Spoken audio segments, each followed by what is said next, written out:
wabarakatuh.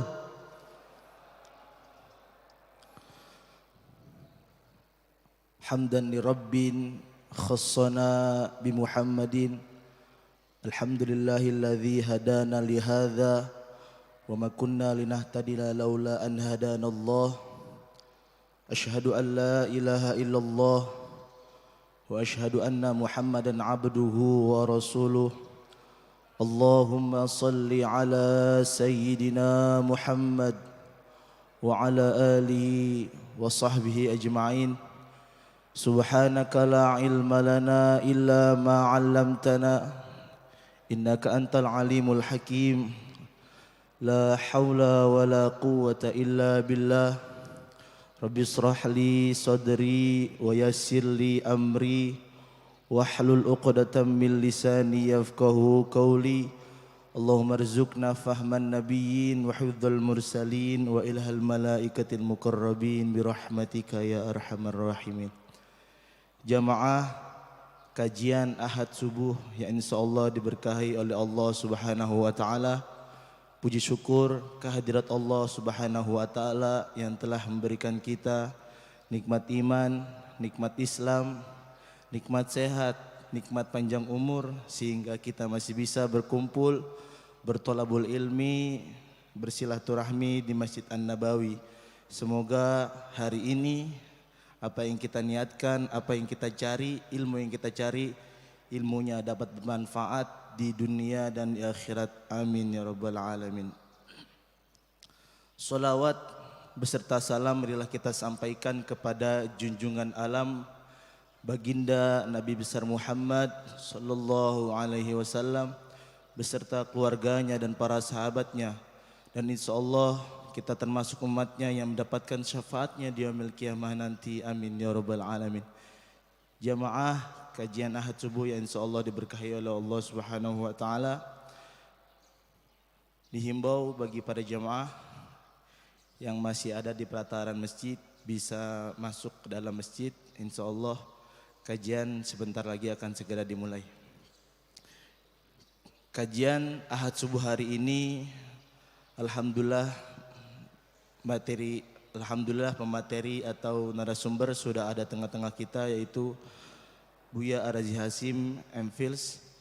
Kita hari ini membahas tema yaitu siapa yang mengenal diri akan mengenal Allah Subhanahu wa taala. Kajian hadis ya, status hadis dan maknanya. Sebelum kajian Ahad subuh hari ini dimulai, marilah sama-sama kita baca Al-Fatihah. Semoga kajian hari ini berjalan dengan lancar, menambah keberkahan dan menambah ilmu dan wawasan keislaman kita. Ila hadhihi ala hadhihi niyah wa ala kulli niyatin salihah wa ila hadratin Nabi. Al-Fatihah. A'udzu billahi minasyaitonir rajim. Bismillahirrahmanirrahim. Alhamdulillahi rabbil alamin. Ar-Rahmanir Rahim. Maliki yaumiddin. Iyyaka na'budu wa iyyaka nasta'in. Ihdinas siratal mustaqim, siratal ladzina an'amta 'alaihim ghairil maghdubi 'alaihim waladdallin. Amin. Pada Buya Arazi Hasim, mohon menempati tempat yang sudah disediakan, Buya.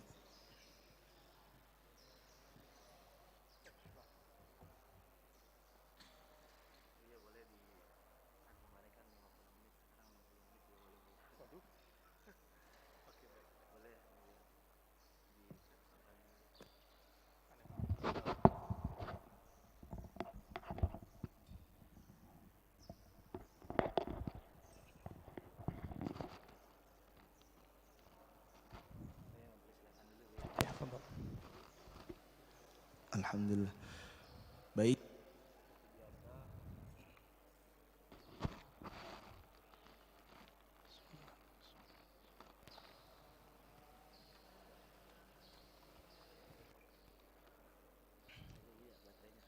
Ya, lanjut. Astagfirullahaladzim. Assalamualaikum warahmatullahi wabarakatuh. Alhamdulillahi rabbil alamin. Hamdan yuafi ni'amahu wa yukafi'u mazidah. Asyhadu an la ilaha illallah. Asyhadu anna Muhammadan abduhu wa rasuluh.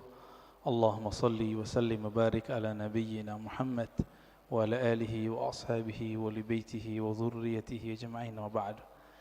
Allahumma inna nas'aluka khaira hadzal yawm wa khaira ma fihi wa khaira ba'dah wa na'udzubika min syarri hadzal yawm syarri ma fihi syarri ba'dah. Bapak saudara, ikhwan fillah, banyak orang mendengar kalam ini. Siapa yang kenal dirinya, maka kenal Tuhannya. Sering dengar ya? Man 'arafa nafsahu faqad 'arafa rabbahu. Siapa yang kenal dirinya, dia pasti kenal Tuhannya, Rabbahu. Imam Ibnu Qudamah itu menyebutkan redaksi yang berbeda. Man 'arafa qalbahu, 'arafa rabbahu. Siapa yang mengenal qalbunya, maka dia akan kenal yang membolak-balik qalbunya, yaitu Allah Subhanahu wa ta'ala. Ada yang bertanya, ini hadis atau bukan? Nah, ini pertanyaannya dua sebenarnya. Ini hadis atau bukan, lalu maknanya apa?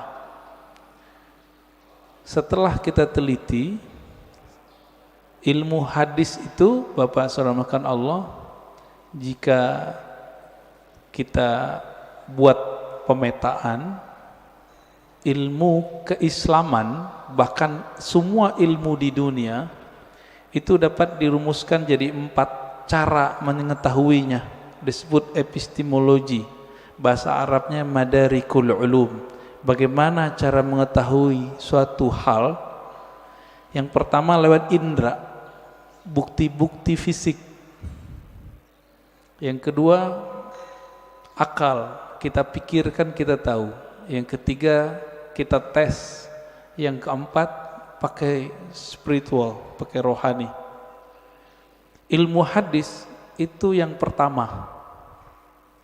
Jadi ilmu hadis dia ilmu bukti fisik, mesti didengar, mesti ada bukti fisiknya. Maka secara ilmu hadis, hadis ini tidak bersumber dari Rasulullah sallallahu alaihi wasallam. Dari siapa ketemunya? Ternyata ketemu perkataan seorang ulama salaf namanya Yahya ibn Mu'az ar-Razi. Yahya bin Mu'az ar-Razi. Yahya bin Mu'az ar-Razi ini ulama ahli qalbu di zamannya. Beliau wali besar. Kalam-kalamnya itu bukan lagi kalam kayak kita.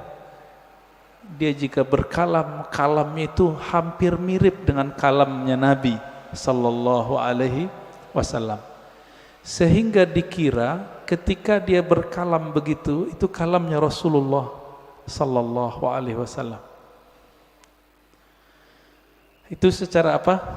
Ilmu hadis. Siapa yang mengatakan itu? Imam Nawawi. Lalu diikuti oleh Imam Suyuti dan imam-imam yang lain. Jadi secara ilmu hadis nggak ketemu di Sahih Bukhari, nggak ketemu di Sahih Muslim, nggak ketemu di Sunan Abu Dawud, Tirmizi, Nasai, nggak ketemu. Ketemunya di perkataan-perkataan ulama.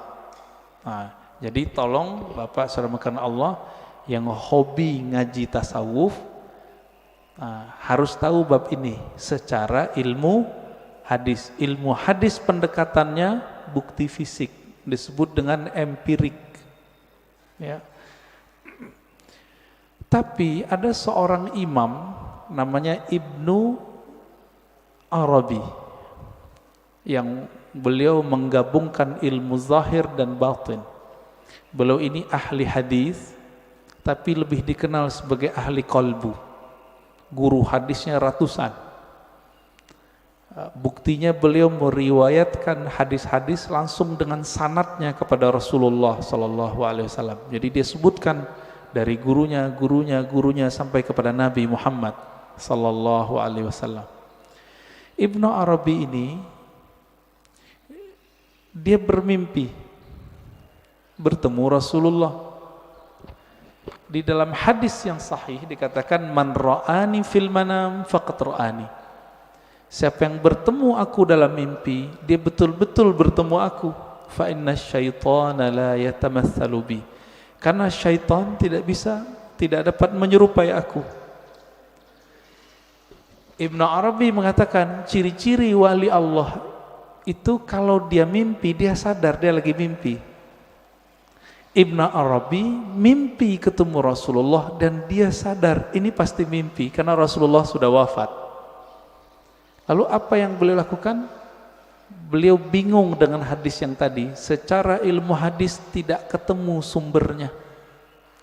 Maka beliau katakan, wahai Rasulullah, kata ahli hadis ini enggak ada sumbernya, bukan kalam engkau.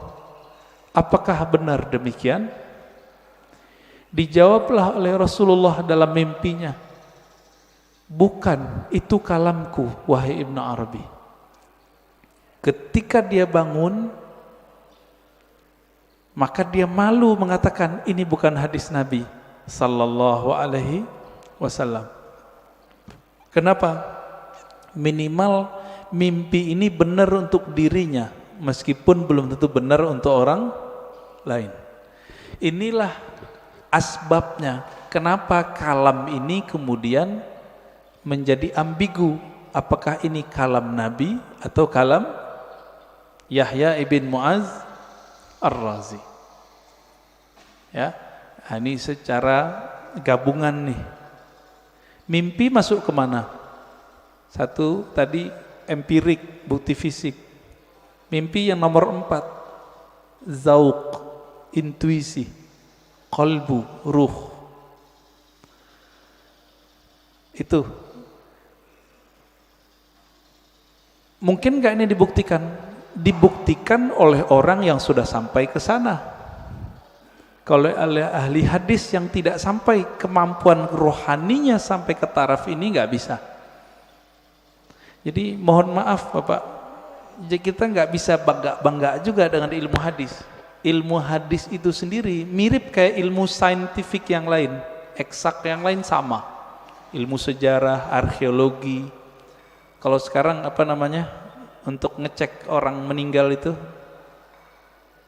kuku-kukunya dicek apa namanya? Ya forensik gitu ya. Jadi bukti fisik semua. Ilmu hadis mesti berdasarkan zahir fisik. Oleh karena itu, Bapak, saudara yang bukan Allah, jika berdiskusi dengan ahli hadis, sulit kita ngungkit-ngungkit yang nomor 4 ini. Dia pasti yang nomor 1.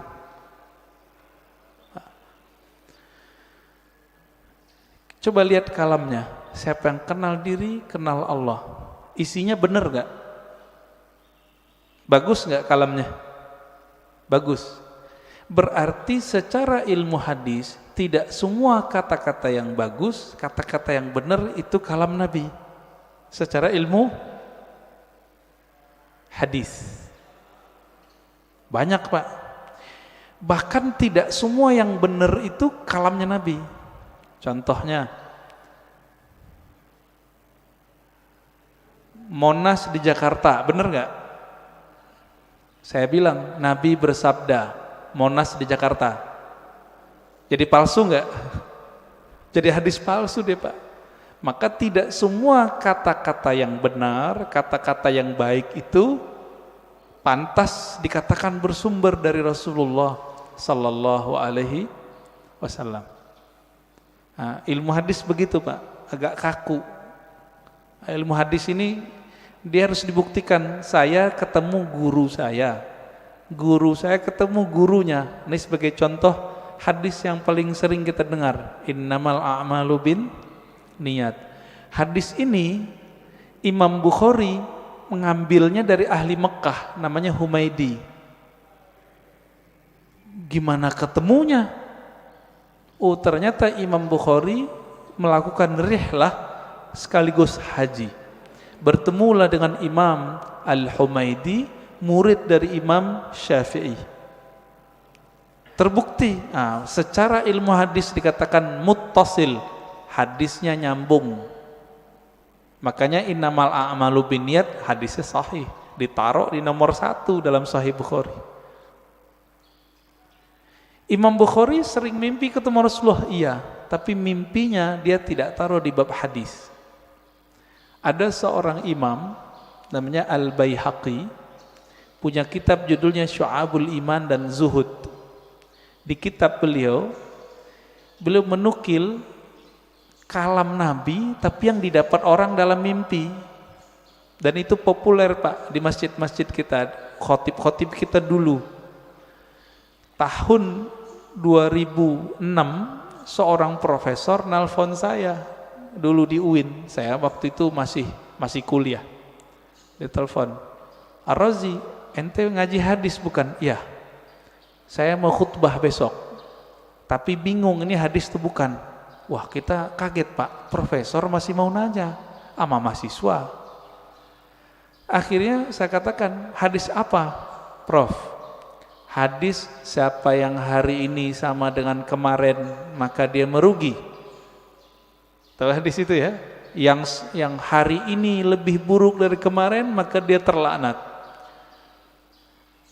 Saya senyum, "Maaf Prof, itu bukan hadis, tapi itu kalam Nabi yang didapat oleh Imam Abdul Aziz bin Rawat dalam mimpinya." Kata Imam Baihaqi, qala Abdul Aziz bin Rawat, berkata Abdul Aziz bin Rawat, "Ra'aitun Nabiyya sallallahu alaihi wasallam fil manam yaqul." Aku mendengar Nabi sallallahu alaihi wasallam di dalam tidur berkata. Kata di dalam tidurnya dihilangin oleh khotib-khotib. Sehingga jadinya gimana? Aku mendengar Nabi bersabda, "Siapa yang hari ini sama dengan kemarin fahuwa maghbun."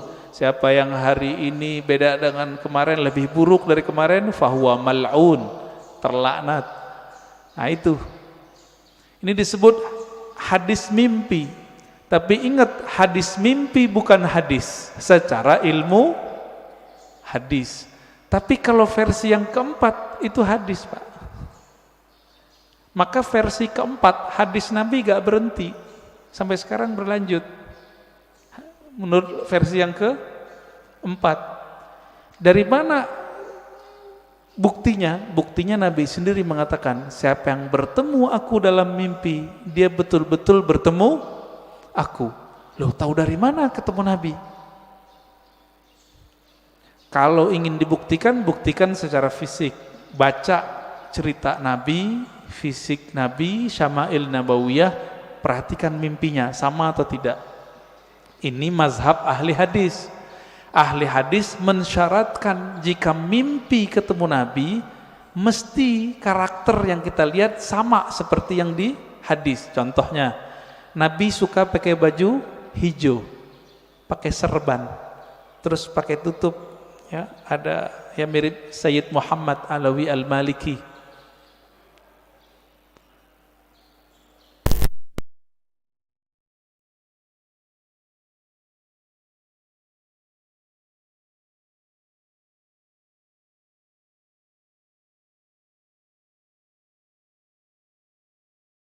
Sir rahasia di dalam ini nggak pernah bohong. Ma kadzabal fuadu ma ra'ah. Dalilnya itu. Tidaklah si fuad ini, si kolbu ini, si hati ini pernah berbohong dengan apa yang dia lihat. Jadi walaupun Nabi sudah meninggal menurut ahli hadis, tapi bagi ahli ruhani Nabi nggak pernah mati Pak. Nabi cuma pindah alam, alam ruh, alam barzakh, alam malakut jabarut. Nah, ada di antara ulama yang setiap hari bisa ketemu Nabi. Siapa itu? Gurunya Imam Syafi'i, namanya Imam Malik. Dihikayatkan dalam kitab Hilyatul Aulia, kitab hadis, tapi berkaitan dengan Tazkiyatun Nafs. Karya Imam Al-Hafiz ahli hadis Abu Nu'aim Al-Asfihani. Imam Malik berkata, "Ma bittu lailan illa wa ra'aitun nabiyya sallallahu alaihi wasallam. Lebih kurang begitu. Tidaklah aku beristirahat malam hari melainkan saat aku memejam mata aku memandang kepada Rasulullah sallallahu alaihi wasallam tiap malam, Pak. Siapa imamnya? Imam Malik. Tapi Imam Malik ahli hadis. Maka beliau tidak memasukkan hasil dialognya dengan Nabi ke dalam bab ini. Tapi masuk ke bab fatwa, dianggap itu ilham. Beda dengan Imam Ibnu Arabi, beda dengan Imam Ghazali. Mereka menganggap ini juga hadis, tapi hadis-hadis rohani, tidak masuk ke bab ilmu hadis. Nah, disinilah mulai bertengkar, Pak, antara ahli hadis sama ahli tasawuf. Bagi ahli hadis, kalian sesat. Kenapa? Itu bukan hadis Nabi, itu hadis palsu. Bagi ahli sufi, yang sesat siapa? Kalian gak mengerti kok kami dibilang sesat. Kalian gak bisa berkoneksi dengan Nabi, kok kami yang dianggap sesat. Begitu. Maka kemudian oleh Imam Al-Baihaqi, ya, satu tingkatan di atas Imam Ghazali, itu beliau gabung di kitabnya, di kitab Az-Zuhud, ya, di kitab Syu'abul Iman, kalam Nabi baik dalam ilmu hadis ataupun versi ahli qalbu. Bapak saudara makan Allah, kira-kira inilah kenapa ahli hadis susah baikan sama ahli tasawuf, ya. Maka muncullah di generasi berikut ahli hadis yang mereka penasaran dengan ilmu tasawuf. Sebaliknya ahli tasawuf yang penasaran dengan ilmu hadis. Nah, maka di zaman setelahnya muncul sufi muhaddis sufi. Muncul begitu. Nah, ini terlihat dari imam siapa? Imam As-Subki. Dia ahli hadis juga murid Ibnu Athaillah Sakandari, pengarang Hikam. Ini kitab kecil yang saya bawa, Ibnu Qayyim, dia ahli hadis, belajar tasawuf. Muncullah kitab-kitab tasawufnya banyak sekali. Madarijus Salikin, Al-Wabilus Sayyib, Iddatus Sabr, Raudatul Muhibbin, banyak sekali kitab tasawufnya. Puncaknya nanti ada pada Imam Murtada Zabidi, ahli hadis juga ahli sufi. Terlepas dari itu, Bapak sarmakan Allah, perbedaan itu sampai sekarang masih ada, ya. Makanya sekarang istilah ahli hadis ini diambil oleh sekelompok orang dan menamakan dirinya kelompok sunnah. Boleh nggak? Ya boleh-boleh aja. Tinggal bukti aja sanadnya, ya. Punya sanad nggak kepada Rasulullah Sallallahu Alaihi Wasallam? Karena ilmu hadis ilmu sanad. Nggak punya sanad, kazzab, maka dia pembohong.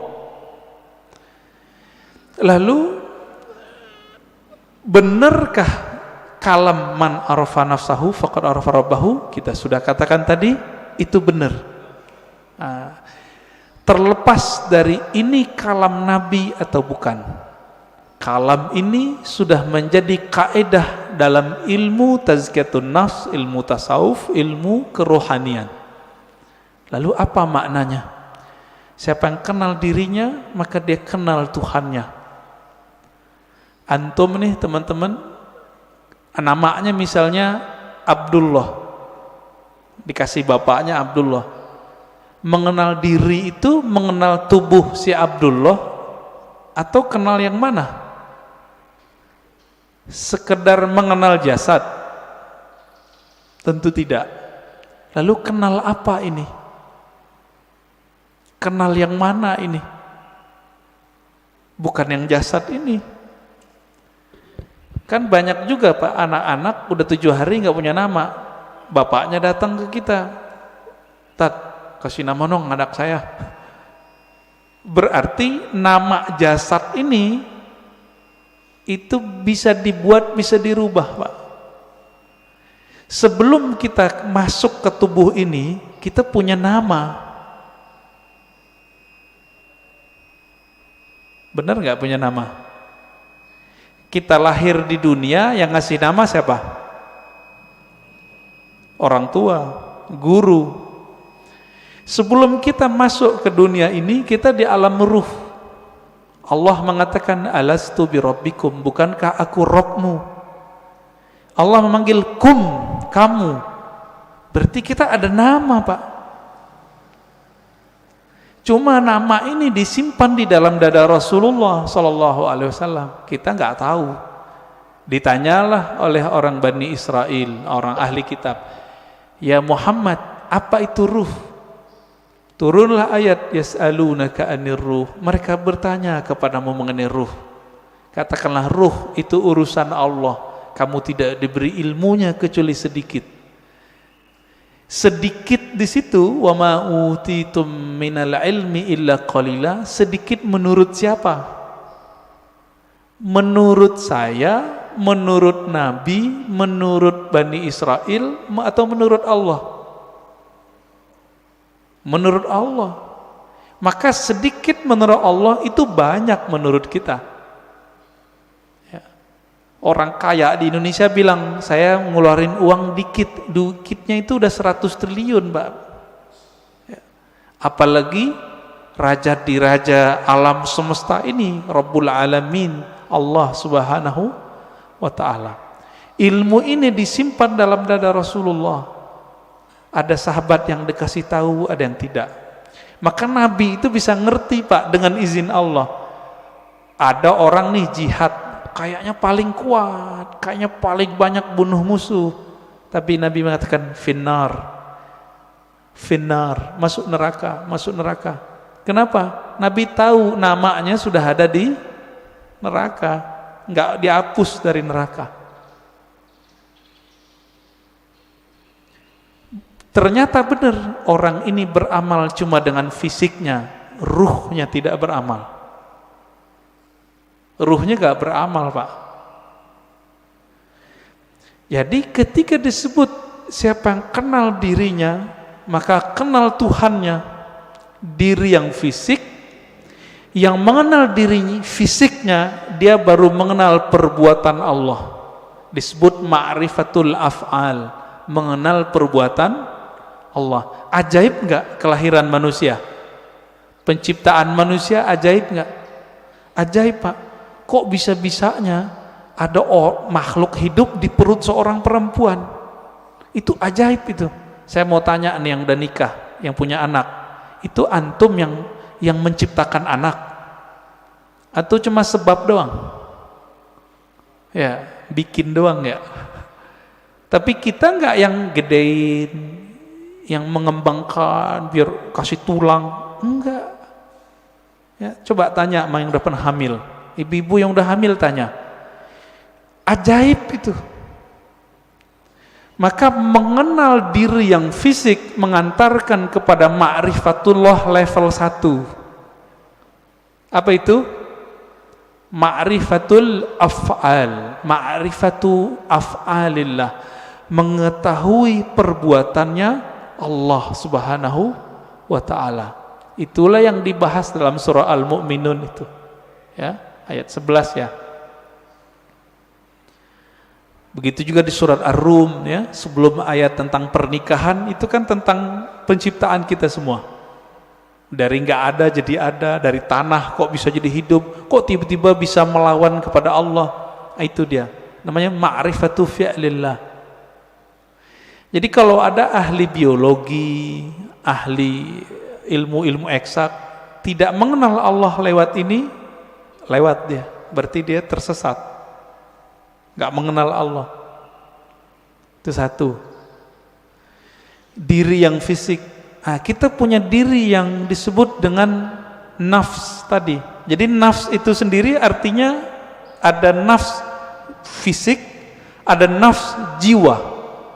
Orang kita nyebutnya sukma, perasaan, nah itu masuk di situ. Yang bilang saya emosi, nah itu dia. Saya jatuh cinta, ada itu. Seneng, sedih, itu masuk ke si nafs ini. Yang nafsunya besar, yang nafsunya kecil, penakut, pemberani, itu si nafs. Nah, punya enggak nih? Punya ya? Punya kita.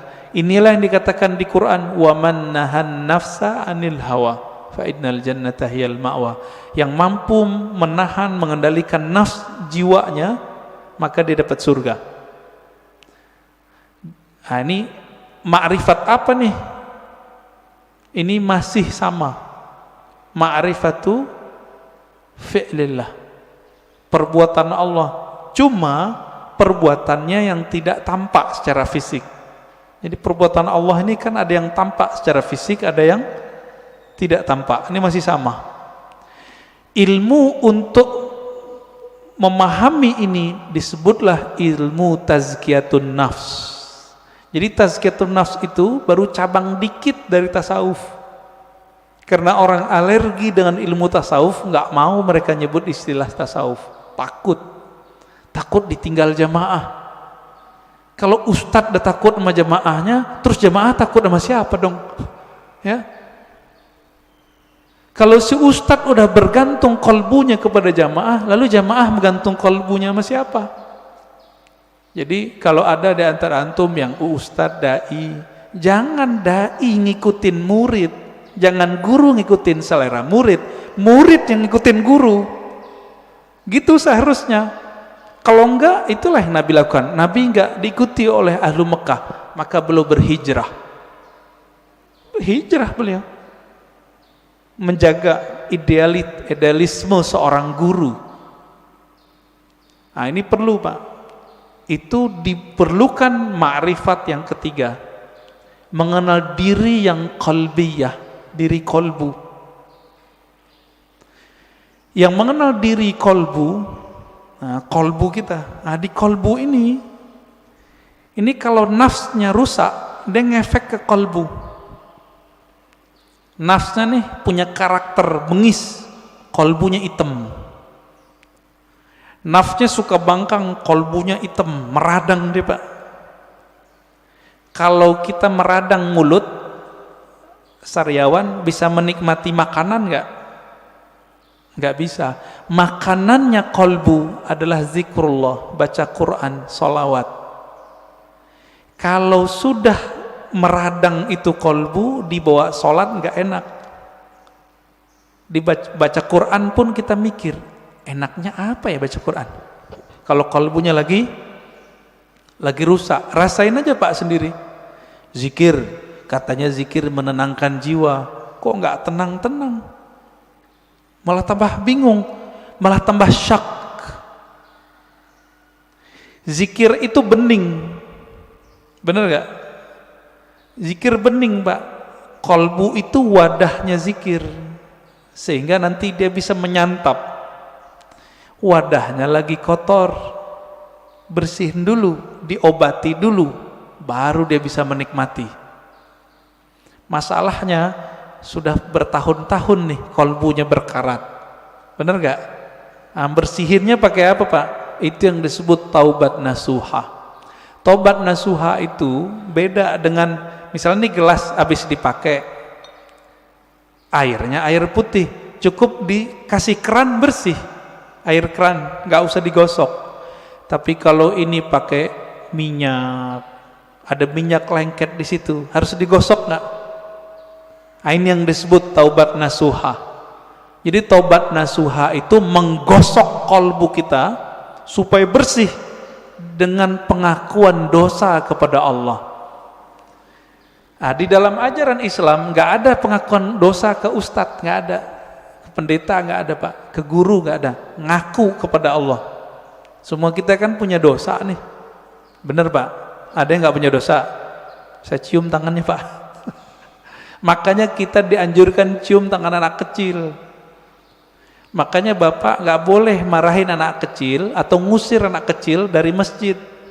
Terganggulah. Kenapa? Nabi lagi khutbah Jumat, Hasan Husain datang, turun, diambil, digendong. Lagi sholat, naik ke punggung Nabi, ikut sholat.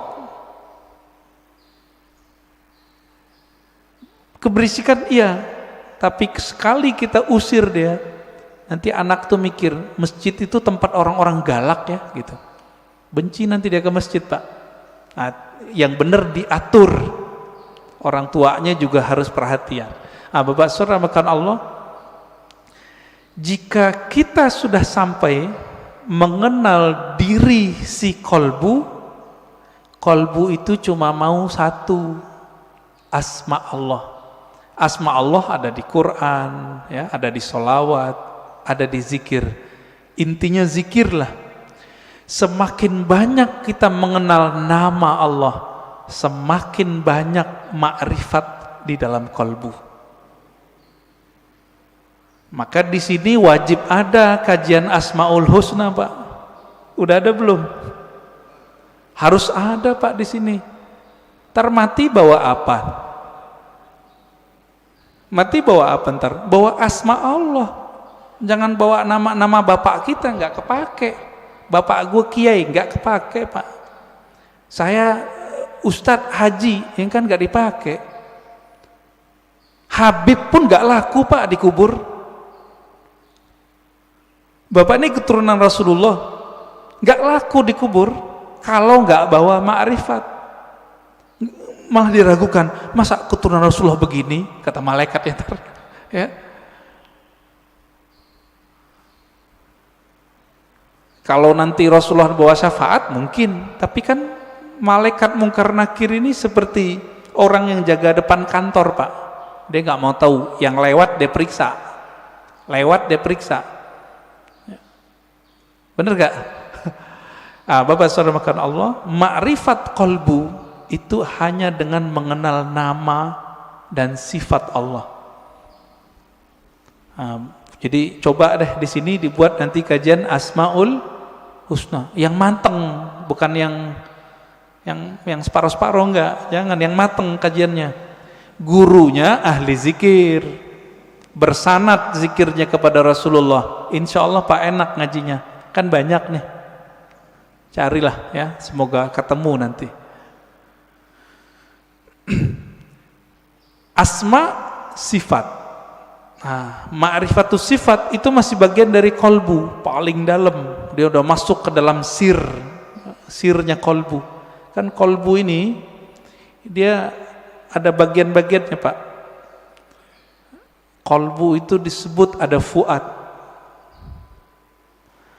Ada yang disebut dengan lub. Inti dari kolbu disebut lub. Rahasia yang ada di dalam inti kolbu itu disebut dengan sir. Maka disebutkan dalam Al-Quran, Allah ya'lamu sirra wal akhfa. Allah mengetahui yang sir, yang tersembunyi, bahkan yang akhfa, yang samar. Nah, itu ketahuan oleh Allah SWT. Nah, di mana kesimpannya itu? Itu di dalam kolbu paling dalam. Kita ini semua dulu kan pernah ketemu Allah. Memori itu kesimpan di situ, Pak. Ada yang ingat nggak? Nggak ada yang ingat ya? Bener. Makanya Allah utus Rasul. Supaya apa? Memantik sir supaya dia kemudian kembali muncul. Ketika muncul sir itu bernama zikir. Ketika dibahasakan dia bernama ma'rifat.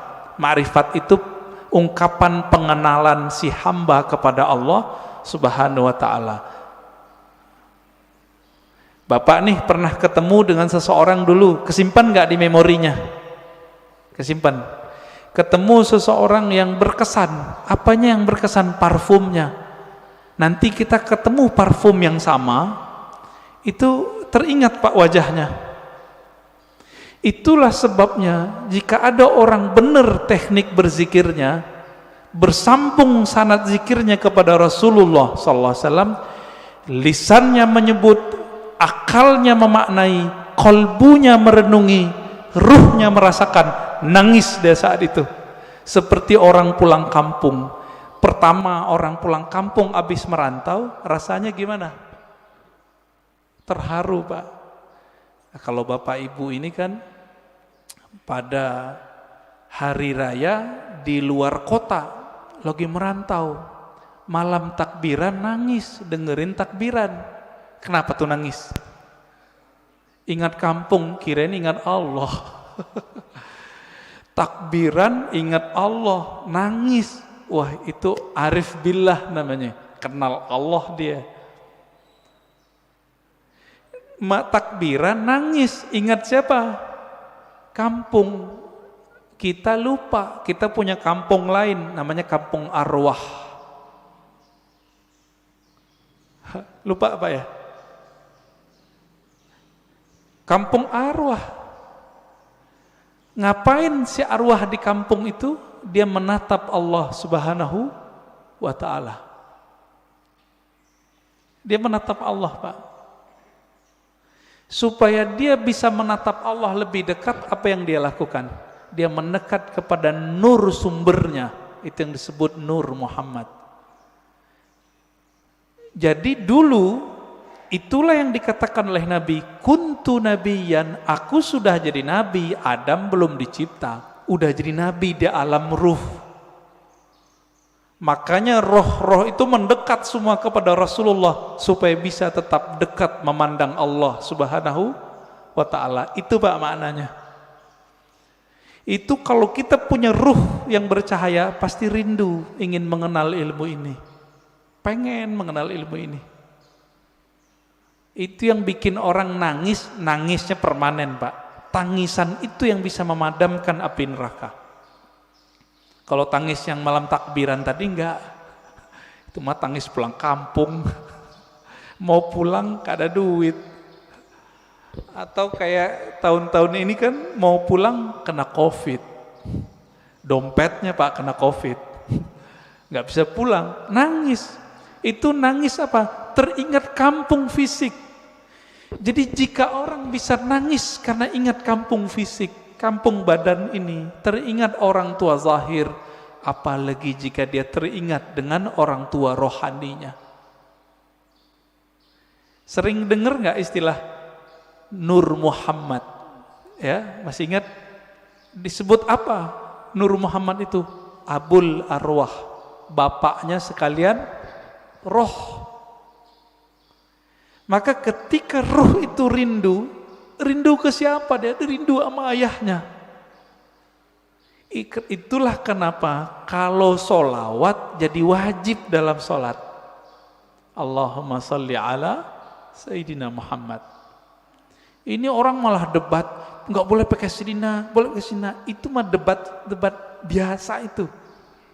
Kolbunya, ruhnya rindu nggak kepada Rasulullah? Nah, kalau sudah sampai ke sana, dia sudah sampai ke ma'rifatur ruh. Mengenal ruh dari mana dia berasal. Dulu dia bersama siapa. Nah, ini kabar gembiranya Pak. Ruh kita ini dulu ngapain di sono, sekarang diulang aktivitasnya. Kalau dulu Bapak di sono suka mendatangi Nabi, suka mendatangi orang yang dekat dengan nur Nabi itu, maka sekarang Bapak pasti suka dengerin pewaris-pewaris Nabi. Pasti cinta sama zuriat Nabi. Nah, orang-orang yang dulu mencintai Rasulullah di sana, di alam ruh itu, dia cinta kepada nur Nabi. Maka Allah kasihlah dia fisik di dunia bernama Habib. Atau ulama, dua aja.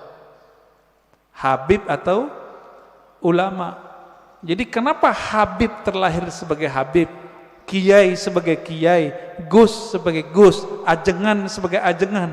Karena dulu nurnya mengagumi nurnya Nabi sallallahu alaihi wasallam. Itulah makna hadis al-arwah junudun mujannadah, hadis sahih Muslim. Ini syarahnya jarang orang menjelaskan ini. Roh itu dia berbaris-baris seperti tentara. Nah, dulu nih Bapak kalau dibukakan pintu kolbunya, itu bisa lihat Pak, dulu kita seperti ini di sono, ngumpul Pak seperti ini. Bapak kenapa sebut masjid ini Masjid Nabawi? Karena merindukan Nabi Sallallahu Alaihi Wasallam. Semoga para pewakaf, pendiri, pengurus diberkahi oleh Allah, diberi rindu kepada Rasulullah. Bahkan sebelum wafat Allah kasih mimpi ketemu Rasulullah Sallallahu Alaihi Wasallam. Amin. Pasti bisa Pak. Rasulullah kan nggak mati beliau, cuma pindah alam. Kalau kita bisa mati sebelum mati, bukan bunuh diri loh Pak ya. Mati sebelum mati itu apa? Mampu memilah ini alam jasad, ini alam pikiran, ini alam kolbu, ini alam ruh. Mampu dia berzikir, bertahan, bisa dia ketemu Rasulullah Sallallahu Alaihi Wasallam. Bisa Pak. Dulu Sayyid Muhammad Alawi Al-Maliki kalau mau ngapa-ngapain itu nanya sama muridnya, masih hidup, saya nggak usah sebut namanya, kalau disebut ntar jadi orang mengkultuskan beliau nanti. Orang kita Pak, Jawa Tengah kalau nggak salah ya, Kiai Fulan, bertanya ke beliau, bocah ya waladi, kira-kira begitu ya, anakku, coba tanya ke Nabi, saya mau melakukan ini, beliau restu nggak? Itu yang minta siapa? Sayyid Muhammad, keturunan Rasulullah Sallallahu Alaihi Wasallam, hafal banyak hadis. Muridnya pakar mimpi ketemu Rasulullah, karena sholawat nggak berhenti beliau, sholawat aja terus. Maka Bapak Ibu saudara makan Allah, jika ingin bertemu Rasulullah, sholawat terus. Terus itu apa ujungnya? Ujungnya mati. Jadi kalau belum mati jangan berhenti. Dijamin Pak, pasti. Kenapa? Hadis jaminannya jelas. Man shalla alaiya sallallahu alaihi asyara marat. Yang salawat kepadaku, Allah salawat kepadanya 10 kali. Saya mau tanya nih, ini 10 kali menurut kita atau menurut Allah? Coba lihat bahasa Arabnya. Sallallahu alaihi. Allah bersolawat kepadanya 10 kali. Berarti menurut Allah atau menurut kita? Kita ini Pak cukup dapat 1 salawat dari Allah pasti masuk surga. Salawat disertai rahmat, masuk surga. Kalau 10 ketemu Rasulullah Sallallahu Alaihi Wasallam, ketemu Rasulullah pasti. Maka Nabi mengatakan, ini garansi Rasulullah, orang yang paling dekat kepadaku nanti siapa? Aksaruhum salatan bi, yang paling banyak bersolawat kepadaku. Inilah media kalau mau ketemu Rasulullah. Bisa. Siapa yang bilang nggak bisa ya? Nabi mengatakan nanti di akhir zaman ada Dajjal. Seandainya aku hidup saat itu, akulah hajijun alaikum, akulah pembela kalian. Secara fisik Nabi nggak ada Pak, tapi kan pewarisnya ada. Pewarisnya itulah disebut Al-Imam Al-Mahdi. Imam Mahdi, apa kata beliau? Namanya seperti namaku.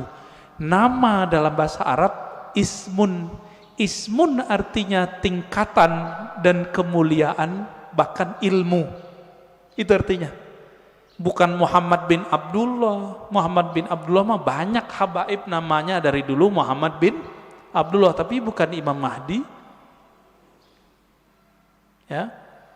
Ini sekarang banyak yang kajian akhir zaman tapi terjebak pada riwayat ahli hadis fisik, tidak mempertimbangkan ahli rohani. Nah, ini kesalahan besar kajian akhir zaman hari ini. Akhirnya yang terjadi cocok logi. Kita berterima kasih, syukron ya, terima kasih para asatis akhir zaman, antum telah membuat kita aware, sadar mengenai hadis akhir zaman. Cuma kadang nggak cocok. Hidungnya lurus gitu ya. Itu mah ciri fisik habaib rata-rata begitu hidungnya. Ya. Bukan itu kalau mengenal Rasul. Rasul itu kolbunya yang mau dilihat. Berarti ini yang disebut ismun tadi. Ya. Maka yang keempat itu Bapak selamatkan Allah.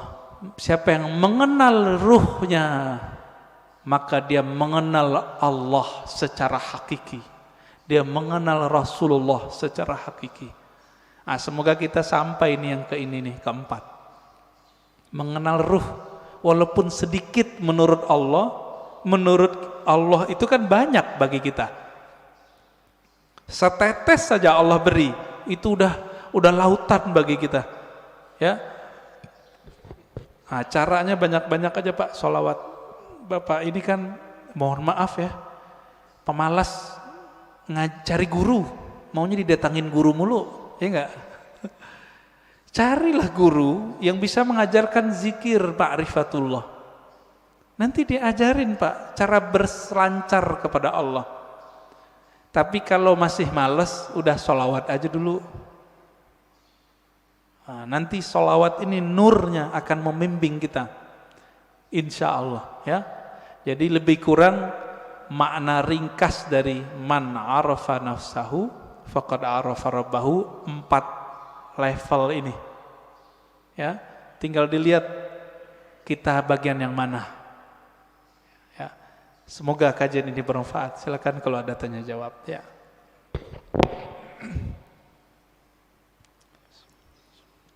Alhamdulillah selesai materinya, kita masuk ke sesi tanya jawab. Mungkin saya tanyakan dari akun YouTube An-Nabawi TV. Ada 5 pertanyaan nih, tapi tidak semuanya dipilih yang terbaik.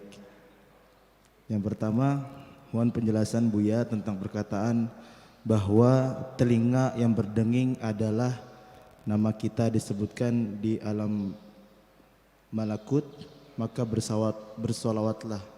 Mohon penjelasannya tentang perkataan ini, jazakallah. Yang kedua Buya, betulkah hadis surga di bawah telapak kaki ibu itu hadis palsu? Mohon penjelasannya Bu. Iya. Demikian dari YouTube, itu aja yang terbaik kedua. Yang pertama tentang kalau telinga berdenging, nama kita disebut di alam gaib malakut ya. Itu yang hadisnya dinukil oleh Imam An-Nawawi dalam kitab Al-Azkar. Hadisnya lebih kurang hasan, tapi tidak menyebutkan mengenai alam malakut.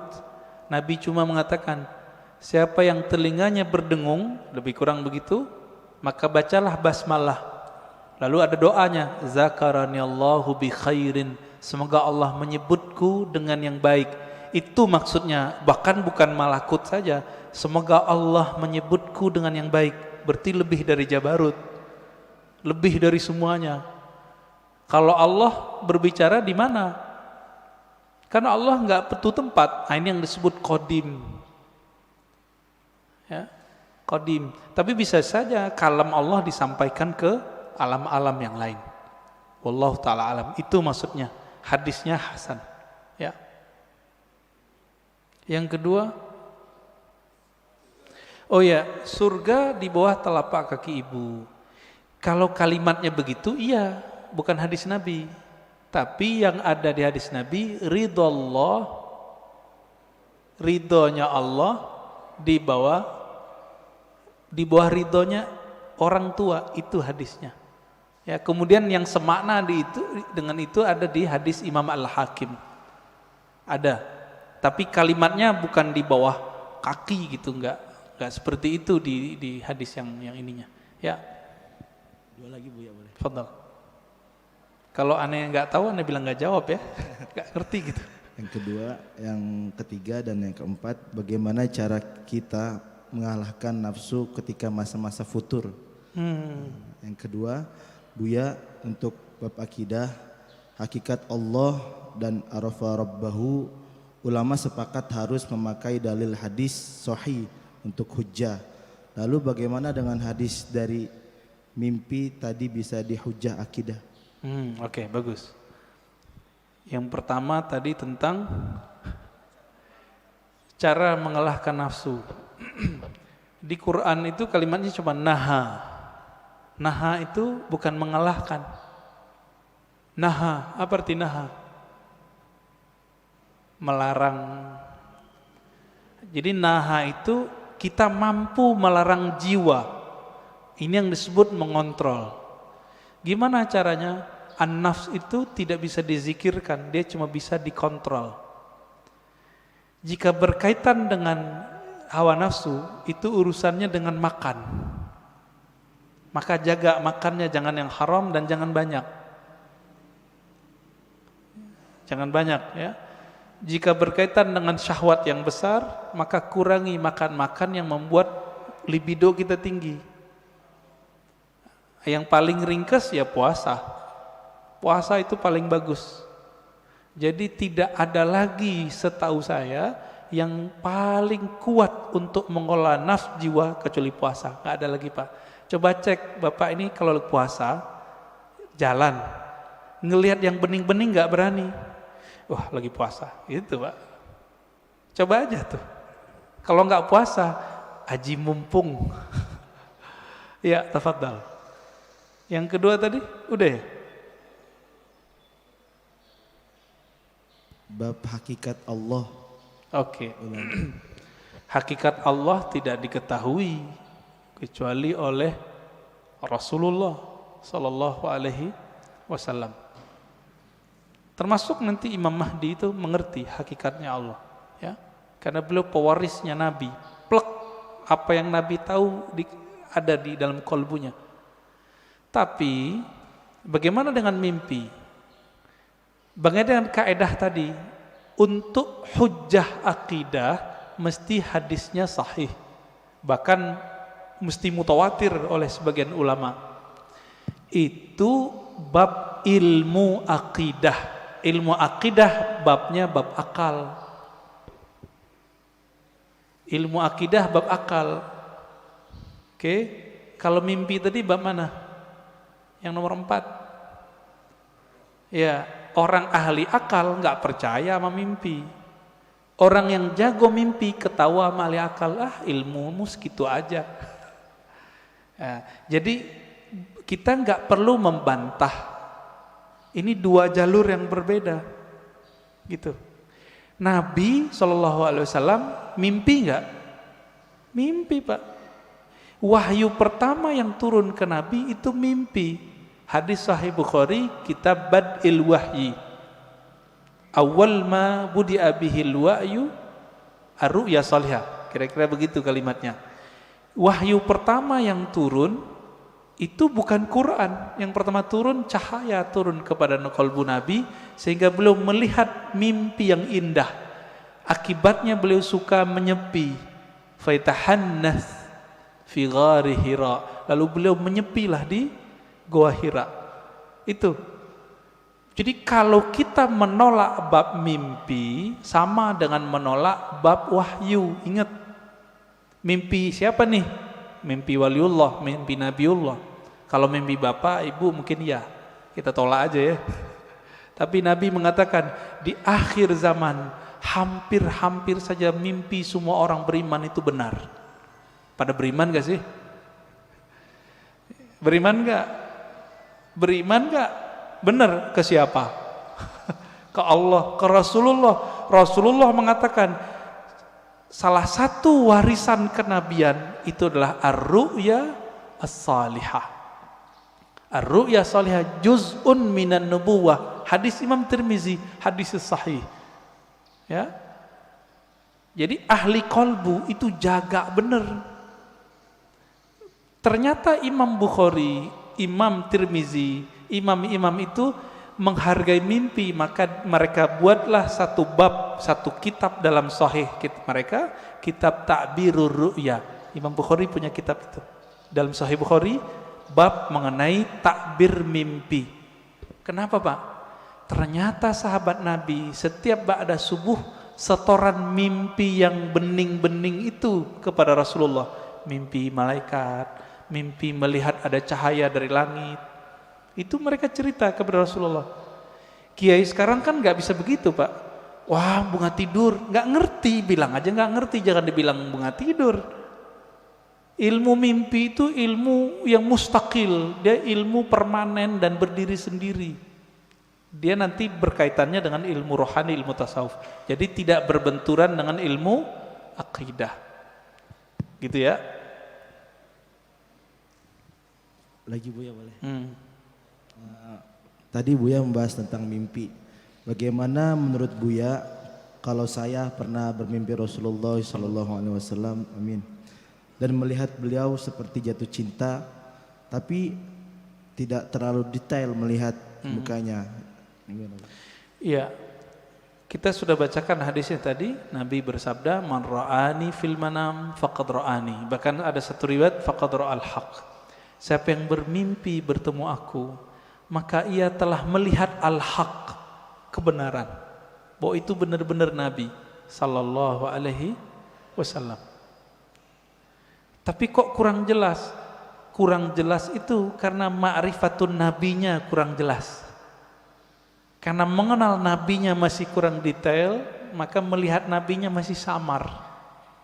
Bahkan ada teman kita yang mimpi Nabi itu nggak mau noleh Pak, nggak mau noleh. Cerita ke saya nangis-nangis. Rasulullah marah sama saya ya. Ada yang begitu. Antum bisa bayangkan, kita mau ketemu orang yang kita cintai, kita idolakan, tapi dia nggak mau noleh. Ruhnya nangis. Gimana caranya? Udah ente sholawat aja banyak-banyak, baca salam kepada Rasulullah, nanti insya Allah Nabi jawab. Alhamdulillah besok-besok ada yang mimpi lagi. Jadi ini bukan kita ngayal, bukan. Ini beda dimensi dia. Kalau ingin cek kebeningan kolbu, tanya mimpinya apa. Jika bapak saya ini kita lagi kotor, jiwa kita kotor nih, mau kiai, mau ustadz, mau jamaah, mau tahajud, kotor Pak, pasti mimpi basah. Jadi kalau mimpi basah, tobat Pak, tobat rohani. Dosa enggak, tapi rohani kita, oh kayaknya hati kita kotor. Sayyidina Umar ketika bermimpi menggauli budaknya, budak halal enggak? Halal. Apa kata beliau? Syaghalatni siyasah. Ya Allah, aku tersibukkan oleh urusan politik sehingga lupa wirid. Ini Umar, ngerti beliau. Tapi beliau pun kalau mimpi ama yang halal. Kalau kita kan kita berharap mimpi sama artis Pak. Ya, silakan. Baik, Assalamualaikum warahmatullahi wabarakatuh. Waalaikumsalam. Pak Ustadz, Pak Kiai, kalau boleh mohon maaf, saya sedikit ingin memuji Pak Ustadz. Saya baru ketemu Ustadz Kiai yang cahayanya bagus Allah. Dan bening, ini pertama. Yang kedua, saya umur 74 tahun. Tapi baru sekarang saya ketemu Ustadz mengatakan bapaknya roh itu adalah Nur Rasulullah. Alhamdulillah, ilmu saya bertambah satu sekarang Pak, luar biasa. Saya juga merinding ini Pak, dengarnya. Selama ini saya nggak ngerti bapaknya roh itu siapa. Mudah-mudahan juga teman-teman saya di Nabawi ini sama juga mudah-mudahan, tapi nggak tahu. Seperti Pak Ketua DKM mungkin lebih ahli, sama Pak Nenggolan lebih ahli daripada saya. Jadi tahu kalau saya 74 tahun umur nggak tahu bapaknya roh saya siapa. Alhamdulillah saya subuh hari ini mendapat ilmu yang luar biasa bahwa saya mengenal bahwa roh saya ini adalah Nur Allah, Nur Rasulullah SAW. Kemudian tadi kalau anak-anak Basir sudah bertanya, bagaimana kalau saya selalu selawat, selalu merinding atau apa namanya bulu kuduk. Ini kalau bahasa orang Sumatera, Bang Palembang tuh bulu kuduk Pak, bulu kuduk, kayak gemetar gitu loh Pak. Itu kalau saya berselawat kepada Rasulullah. Nah yang terakhir ini Pak, tadi orang ahli sodoko jariah, kaya raya, banyak duit, tapi kok masuk neraka. Bagaimana dia menyambungkan antara jasmani dan rohaninya sehingga sodokonya jadi amal ibadah pada Allah Subhanahu wa Ta'ala. Terima kasih Pak Ustadz. Mohon maaf saya terlalu memuji Pak Ustadz karena cahayanya luar biasa buat saya. Terima kasih. Cahaya lampu lebih hebat daripada itu lagi Pak. Sekian. Assalamualaikum warahmatullahi wabarakatuh. Assalamualaikum warahmatullahi wabarakatuh. Mohon maaf Pak Nanggolan. Ini cahayanya memang ada 3 Pak. Allahumma salli ala Sayyidina Muhammad an-nuri dzati wa sirri sari fi jami'il asma'i was sifat. Mau bilang apa kita ya? Betul Pak.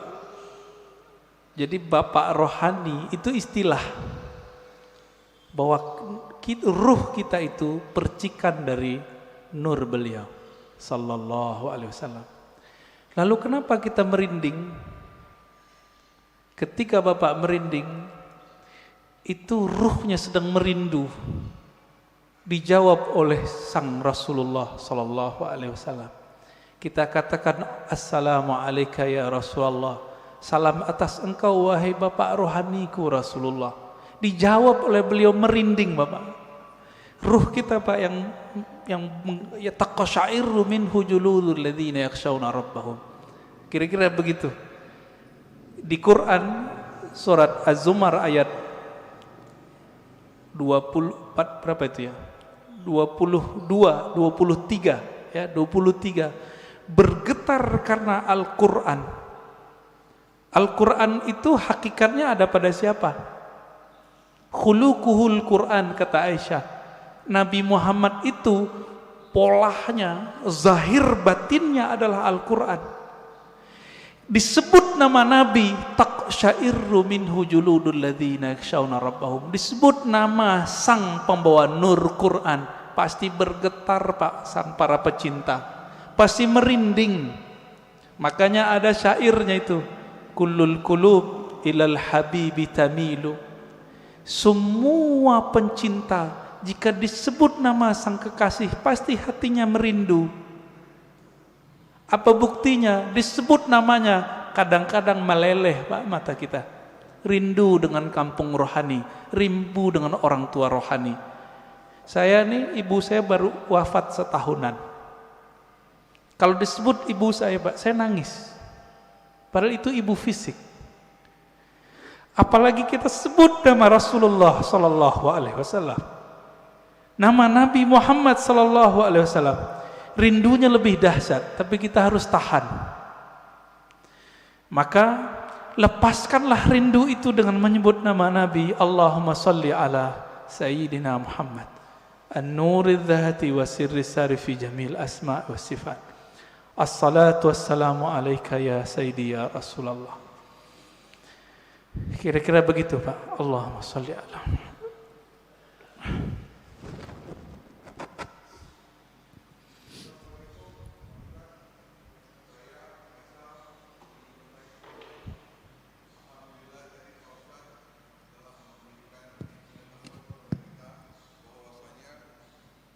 Rohani kita adalah Rasulullah sallallahu alaihi wasallam. Pada saat pembukaan Pak Ustadz juga mengatakan bahwa nama yang kita pakai sekarang ini adalah nama jasad yang diberikan oleh orang tua kita, guru kita, ataupun tetua kita, kakek, nenek misalnya. Sekarang saya mau tanya, siapa nama rohani kita Pak Ustadz? Yang dimana binnya adalah bin Muhammad Rasulullah SAW. Demikian. Assalamualaikum warahmatullahi wabarakatuh. Assalamualaikum. Yang tahu nama kita orang tua kita bukan? Yang ngasih nama kita siapa Pak?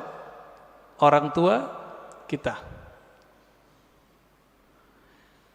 Maka yang tahu nama ruhani Bapak itu bukan saya. Tapi siapa yang tahu?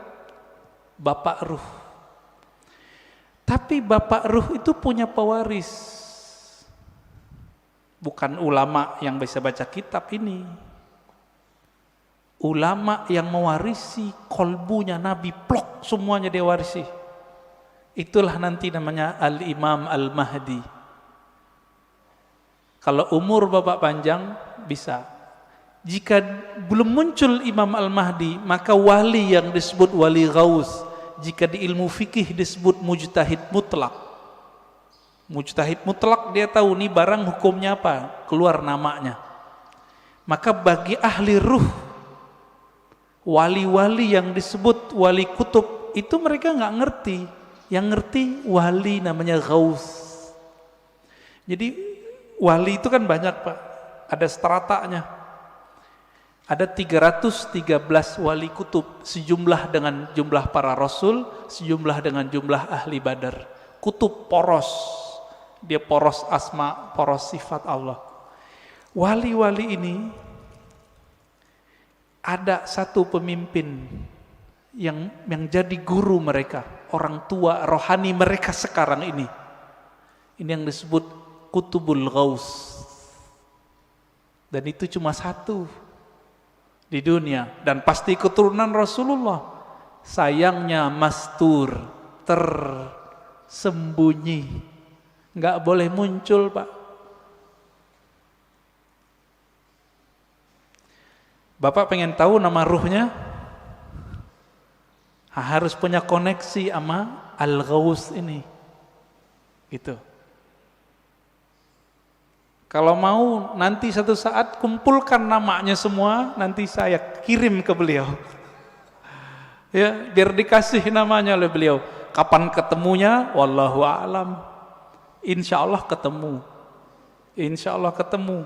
Para perindu Rasulullah pasti bertemu beliau. Bapak kalau mau silakan.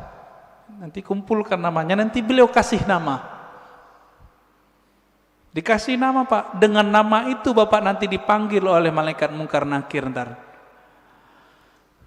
Nama dari ayah rohani yang disimpan oleh kalbu beliau. Kira-kira begitu.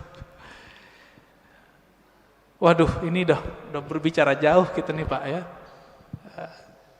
Ya, tafadhal. Boleh terakhir dari Pak Haji Adang untuk bertanya. Assalamualaikum warahmatullahi wabarakatuh. Assalamualaikum warahmatullahi wabarakatuh. Mohon dijelaskan perbedaan antara saudara kandung dan saudara satu ruh. Karena terkadang walaupun kita saudara satu kandung, saudara kandung dan saudara ruh. Karena yang terjadi di dunia ini, sungguh pun kita saudara satu kandung, tapi mungkin jarang ketemu, banyak perbedaannya.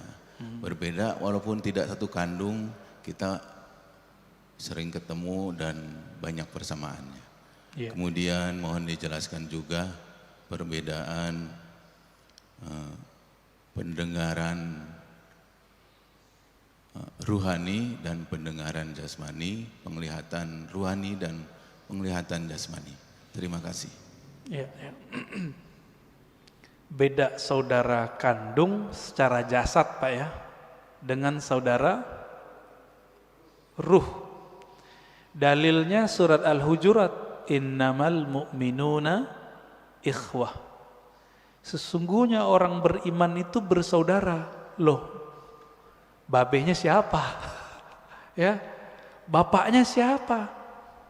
Itulah Rasulullah. Abul Mu'minin, bapaknya orang beriman. Maka istri Nabi disebut Ummul Mu'minin. Tapi kan kita nggak manggil Nabi Abul Mu'minin, padahal itu nama beliau sebenarnya. Disebut lebih tepat Abur Ruh.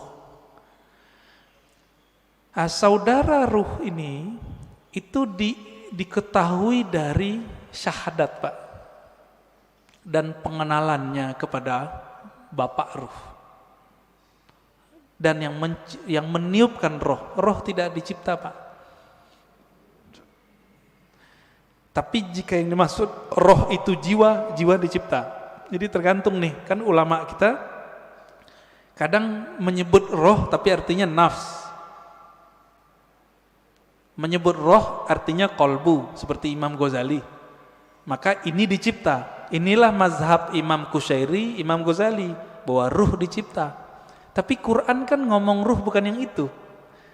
Kulir ruh min amri rabbi. Amri rabbi tidak dicipta. Roh adalah urusan Allah. Lillahil amru, ya. Allah punya amr, tapi juga punya penciptaan. Jadi Allah membedakan antara ciptaannya dengan urusannya. Urusan itu hembusan. Nah, jadi kita ini, fisik ini dengan kun fayakun. Kalau ruh enggak, tiupan Pak, tiupan dari Allah Subhanahu Wa Taala. Sedangkan nur, nah yang Bapak cerita tadi, nur itu pancaran. Maka manusia itu dalam dirinya minimal ada 3 nasab. Ada nasab jasad, ada nasab nur, ada nasab ruh. Kalau nasab jasad, banyak yang tahu. Ini Habib Mahdi As-Sagaf yang wali di Parung, almarhum, udah meninggal ya, pesantren Nurul Iman. Itu dia berangkat ke Masjidil Haram, duduk di pintu apa gitu ya, tiba-tiba ada orang nyapa, kamu si anu ya, bin sampai ke Rasulullah. Itu nama jasad, silsilah jasad, bisa diketahui oleh banyak wali. Banyak wali bisa tahu Pak. Tapi kalau nasab nur, nasab ruh, cuma Nabi yang tahu. Karena kolbu Nabi diwariskan nanti isi ilmunya ke Imam Al-Mahdi, maka beliau tahu Pak nanti. Tapi nantinya udah nggak lama loh Pak ya. Jangan dikira 100 tahun lagi, enggak. Ini COVID ini sudah penanda kalau ini sudah dekat. Negara udah banyak yang kolab Pak sekarang. Bener gak? Biasanya virus itu ya nggak nyampe setahun hilang. Udah setahun 2 tahun hilang. Kalau ada wali yang doa. Kan wali nggak mau doa Pak. Jadi wali-wali nggak berani doa, ya Allah angkatlah virus, nggak berani. Su'ul adab. Allahnya berkehendak ada virus, kita mau virusnya diangkat, sopan nggak? Maka mereka sekarang cuma ridho dengan apa yang ada. Itu wali. Jadi mohon maaf kalau bapak-bapak ini ngotot, ya Allah angkatlah virus. Jangan maksa Allah dong ya. Kalau kita mengerti kehendak Allah, Allah belum berkehendak virus ini berangkat. Apa yang kita katakan? Ya Allah, berikan aku kesabaran. Ridhoi kami. Jika umur kami panjangkan dalam keselamatan. Jika Engkau ambil dalam syahid. Semoga yang meninggal dalam virus ini dianggap syahid. Amin, amin ya. Khalas Ustaz.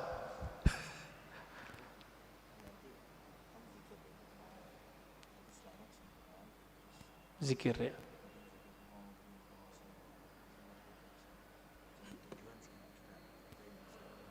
Ini langsung aja ya. Ya, oke. Baik. Bapak Ibu Saudara ikhwan akhwat fillah, kita simpulkan kajian kita pada pagi ini bahwa hadis man arafa nafsahu faqad araf rabbahu bukanlah hadis Nabi secara ilmu hadis, tapi secara rohani, ahli rohani menganggapnya dari Nabi. Nah ini tidak perlu dipertentangkan, kenapa? Ilmunya beda. Ilmu hadis berdasarkan sumber empirik, ilmu ahli rohani berdasarkan pencapaian rohani. Dua ilmu ini tidak bertentangan, dia cuma beda jalan.